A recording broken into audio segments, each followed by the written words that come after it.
Assalamualaikum warahmatullahi wabarakatuh. Pemirsa di mana saja Anda berada, selamat berjumpa kembali dengan channel YouTube Insan Dongeng. Pada kesempatan ini saya Bang Elgi akan melanjutkan cerita Siti Nurbaya bagian ke-41. Terima kasih kepada semua subscriber yang selalu setia mengikuti. Selamat mendengarkan.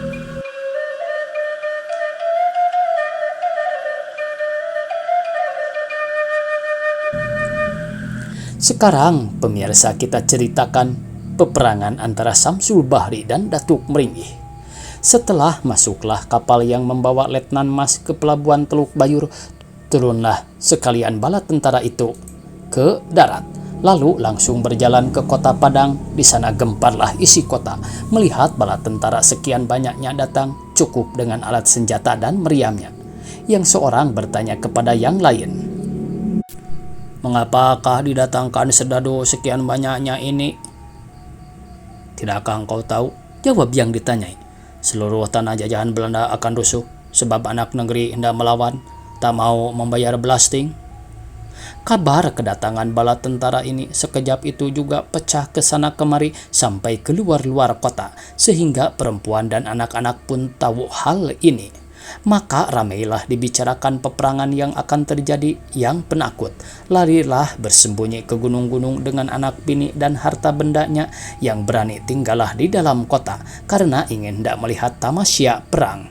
Yang kaya berharta banyak khawatir kalau harta bendanya dirampas orang. Yang banyak beranak dan bersanak saudara ngeri, takut anak istri dan kaum keluarganya terbawa-bawa mendapat kesusahan. Hanya bangsa penjahatlah yang gembira hatinya karena ada harapan akan dapat mencuri dan menyamun dengan mudah dan sepuas-puasnya hati. Saudagar pun tak kurang khawatirnya sebab pada sangkanya tentulah perniaganya akan jatuh karena peperangan ini. Begitu pula pegawai-pegawai pemerintah berdebar-debar hatinya, takut kalau serdadu kalah. Jika demikian tentulah mereka tiada akan mendapat ampunan dari perusuh, karena sekalian yang tiada hendak ikut melawan dipandang mereka sebagai musuhnya. Hanya perusuhlah yang geram melihat bala tentara pemerintah datang sebanyak itu dan panas hatinya, lalu berpikir mencari akal akan memperdayakan serdadu ini. Setelah sampai bala tentara itu ke Tangsi Padang, pergilah Letnan Mas kepada kapitennya, minta izin akan pergi sebentar dengan berjanji segera akan kembali pula karena adalah suatu keperluan yang sangat penting baginya. Mula-mula rupanya kapitennya tiada hendak memberi izin ini, tetapi tatkala dilihatnya Mas meminta amat sangat, diperkenankannya juga permintaan itu dengan pesan supaya jangan lewat daripada pukul 6 petang kembali, sebab pada waktu itu hari baru pukul 4:30. Berpikirlah Letnan Mas dalam hatinya, tentu tidak terlambat aku kembali. Dengan segera dipanggilnya sebuah bendi sewaan lalu berangkat menuju ke Muara. Setelah sampailah ia ke sana, diseberanginya lah Sungai Arau dengan perahu dan didakinya Gunung Padang. Di tengah jalan bertemulah ia dengan seorang fakir yang tinggal di atas gunung itu. Lalu ditanyakannya di mana kubur Baginda Sulaiman, saudagar yang berpulang kira-kira 10 tahun telah lalu. Walaupun fakir itu sangat heran mendengar perkataan ini dan berpikir dalam hatinya, apakah sebabnya seorang letnan menanyakan kubur seorang Melayu, tetapi ditunjukkannya juga kubur itu. Setelah sampai ke makam ini, kelihatanlah oleh Letnan Mas 3 buah kubur dalam suatu tempat yang berpagar tembok. 2 buah daripada kubur ini letaknya berdekat-dekatan, yang sebuah lagi agak jauh sedikit. Tatkala dibacanya huruf yang tertulis pada batu nisan kubur yang berdekat-dekatan itu, nyatalah kepadanya bahwa kubur itulah yang dicarinya. Karena tiada tertahan oleh Letnan Mas hatinya, segeralah ia masuk ke dalam makam ini, lalu berlutut di antara kedua kubur yang berjauh-jauhan itu. Sambil memeluk keduanya dengan kedua belah tangannya, di situ menangislah ia tersedu-sedu seraya meratap sedemikian, "Aduhai Nurbaya dan ibu yang sangat hamba cintai, mengapakah sampai hati benar meninggalkan hamba seorang diri di atas dunia ini? Berjalan tiada hendak berkata-kata, pergi tiada hendak membawa-bawa. Mengapakah tiada diajak hamba pergi bersama-sama? dan tiada dinantikan hamba, supaya boleh hamba temani dalam perjalanan yang jauh itu. Dan tatkala telah ditinggalkan, mengapakah tidak lekas dijemput, dibiarkan? 10 tahun lamanya hamba mengembara ke sana kemari, mencari jalan akan mengikut bunda dan adinda, sehingga sampai kepada waktu ini pekerjaan itu sia-sia belaka. Aduhai, bilakah masanya kita akan dapat berjumpa pula, dan bilakah waktunya kita akan dapat berkumpul dan bercakap-cakap sebagai dahulu. Bunda dan Nur, pintakanlah kepada Allah Subhanahu wa Ta'ala supaya jangan dipanjangkannya lagi umur hamba ini, dan lekaslah dipertemukannya kita sekalian. Karena hidup bercinta seperti ini sesungguhnya lah tiada terderita oleh hamba. Cukuplah 10 tahun namanya hamba menanggung siksa dan azab yang tiada tertanggung oleh manusia, dan patutlah sudah hamba dilepaskan daripada penjara yang sedemikian. Aduh Nur, aduh adikku, tiada kusangka sekali-kali akan beginilah akhirnya kita ini. Mengapakah segala pengharapan dan cita-cita orang dikabulkan, tetapi harapan dan cita-cita kita dijadikan seperti ini? Apakah salahmu dan salahku dan salah kita ini, maka beroleh nasib yang sedemikian ini? Sudahlah di dunia ini segala pengharapan dan permintaan kita yang kita pohonkan sebilang waktu tiada dikabulkan. Di akhirat kelak akan disampaikan Allah segala cita-cita itu. Pada rasaku tak adalah manusia yang malang sebagai kita ini. 10 tahun lamanya aku menanggung sengsara dan duka cita. 10 tahun pula aku menanggung rindu dendam kepadamu.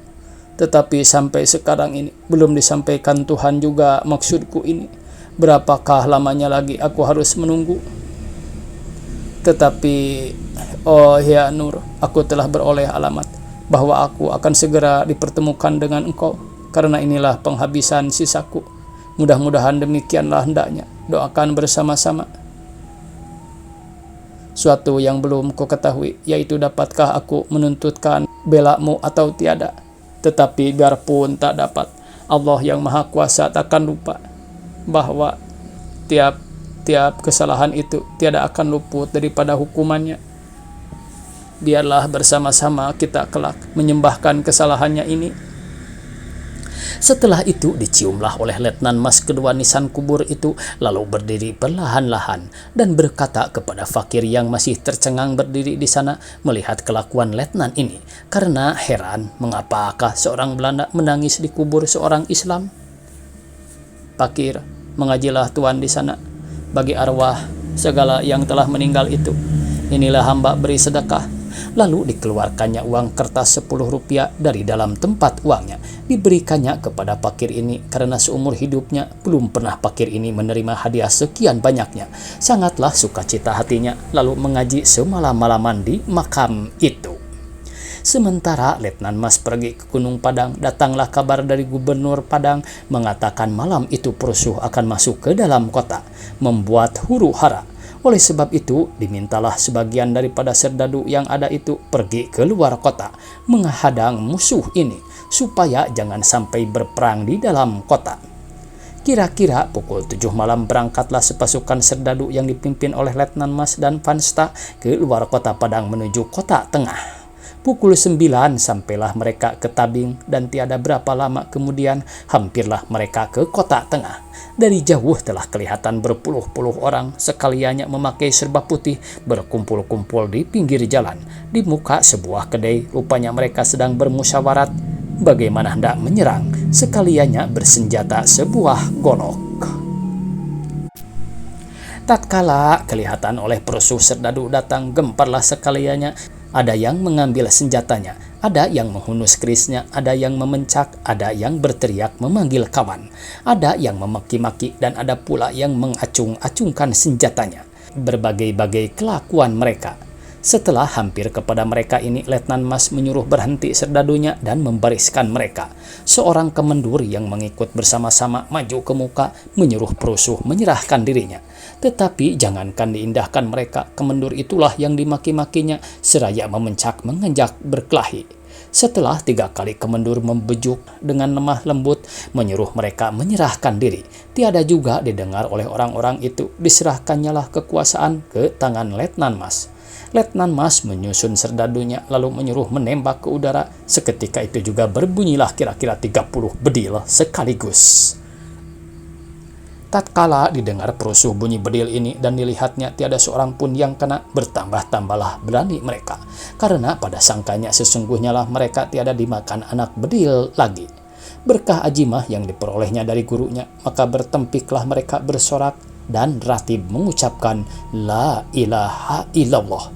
Lalu maju ke muka. Setelah hampirlah mereka, barulah Letnan Mas memerintahkan membedilnya. Tatkala berbunyilah bedil kedua kalinya, rebahlah sebaris orang yang di muka, jatuh ke tanah. Ada yang menjerit, ada yang memekik, ada yang meminta tolong, dan ada pula yang terus ratib. Tetapi banyak yang tiada bersuara lagi karena terus mati. Perusuh yang berdiri di belakang bingunglah sejurus, tiada tahu apa yang dibuatnya. Ketika berbunyi pula bedil ketiga kalinya, pecahlah perang perusuh itu. Karena banyak yang mati, mana yang tinggal larilah cerai-berai kian kemari, membawa dirinya masing-masing. Akan tetapi seketika itu juga keluarlah beberapa orang tua-tua dan haji-haji dari dalam sebuah rumah, lalu berteriak memanggil sekalian orang yang lari itu, serta mencabut kerisnya dan maju ke muka. Karena melihat keberanian ini, berbaliklah sekalian yang lalu mengikut guru-gurunya dengan bertempik sorak pula menyerang serdadu-serdadu dari dua pihak. Oleh sebab cepat datang mereka menyerbukan dirinya, serdadu-serdadu Letnan Mas tiadalah sempat menembak lagi, lalu mempergunakan bayonetnya dengan segera. Menjadi ramailah peperangan itu, masing-masing mencari lawannya. Ada yang bertikam-tikaman, ada yang bertetak-tetakan pedang, ada yang tangkis-menangkis, berpukul-pukulan, tangkap-menangkap, dan banting-membantingkan. Yang mati jatuh, yang luka berdarah, yang takut lari, yang berani mengejar. Ada yang maju, ada yang mundur, ada yang melompat, berbagai-bagai kelakuan mereka. Suara pun bermacam-macam kedengaran. Gegap gempita tiada disangka bunyi lagi, dicampuri pula oleh bedil, pistol, pedang, dan parang. Walaupun bulan terang cahayanya, tetapi di tempat itu gelap karena asap bedil. Dan jika pakaian mereka tiada sangat berlainan, yakni hitam dan putih, niscaya tiadalah tentu lawan kawan. Letnan Mas dengan kepala perusuh kelihatan sama-sama mengerahkan bala tentaranya, menyuruh maju sambil membedil dan menetak. Tiada berapa lamanya berperang itu, banyaklah yang mati dan yang luka pada kedua belah pihak. Darah mengalir di jalan raya dan mayat tersiar-siar di sana-sini. Oleh sebab dari kampung tiada putus-putusnya datang bantuan perusuh, tiadalah tertahan oleh Letnan Mas serangan musuhnya, sehingga disuruhnya serdadunya undur perlahan-lahan. Bila tiada datang bantuan dari Letnan Pansta, pastilah pecah perang Letnan Mas. Untunglah pada waktu itu juga kedengaran tempik sorak serdadu Letnan Pansta yang menyerbukan diri ke medan peperangan. Tiada berapa lamanya kemudian daripada itu, undurlah perusuh perlahan-lahan. Dan akhirnya tatkala bantuan mereka tak datang lagi, pecahlah perang mereka. Lalu lari kian kemari bertemperasan, diburu oleh serdadu-serdadu kedua letnan itu. Tatkala mengejar perusuh, kelihatan oleh Letnan Mas seorang daripada kepala mereka bangun badan perjalanan, dan suaranya serupa benar dengan bangun badan perjalanan dan suara datuk meringih musuhnya yang sekian lama dicari-carinya. Maka berdebar-debarlah hati Letnan Mas dan gemetar tangannya serta berubah mukanya sebagai suka bercampur duka. Suka karena ada pengharapan akan dapat membalaskan sakit hatinya, dan duka karena ingat akan segala kejahatan yang telah diperbuat jahanam itu. Ketika kepala perusuh ini hendak melarikan dirinya, diburunyalah orang itu dengan tiada berpikir panjang lagi. Setelah berhadap-hadapan mereka, nyatalah pada Letnan Mas bahwa persangkaannya tadi benar, karena sesungguhnya Datuk Meringgi Alogojo Nurbaya yang berdiri di mukanya. Lalu berkatalah ia, "Datuk Meringgi, benarkah engkau ini?" "Ya, aku adalah Datuk Meringgi, saudagar yang kaya di Padang ini," jawab kepala perusuh itu. "Engkau ini siapa? Maka kenal kepadaku." Setelah diamat-amatinya Letnan Mas ini, terperanjatlah ia, lalu surut beberapa langkah ke belakang seraya berteriak, Samsul Bahri, Samsul Bahri, engkau tiada mati? Atau setannya kah ini?" Seketika itu juga melompatlah ia kembali ke muka hendak menetak Letnan Mas. Letnan Mas melompat ke kanan lalu berkata, "Tunggu dahulu, Datuk Meringgi, karena banyak yang terasa dalam hatiku yang hendak kukatakan kepadamu sebelum aku terpaksa mencabut nyawamu." Mendengar perkataan ini berdirilah Datuk Meringgi karena hendak mengetahui apakah yang akan dikatakan musuhnya itu.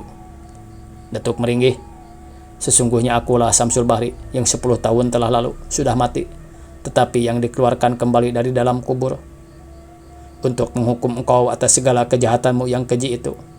Tatkala aku membedil diriku di Jakarta karena terlebih suka mati daripada hidup menanggung sengsara yang asalnya daripada perbuatanmu, tiadalah disampaikan Tuhan maksudku itu.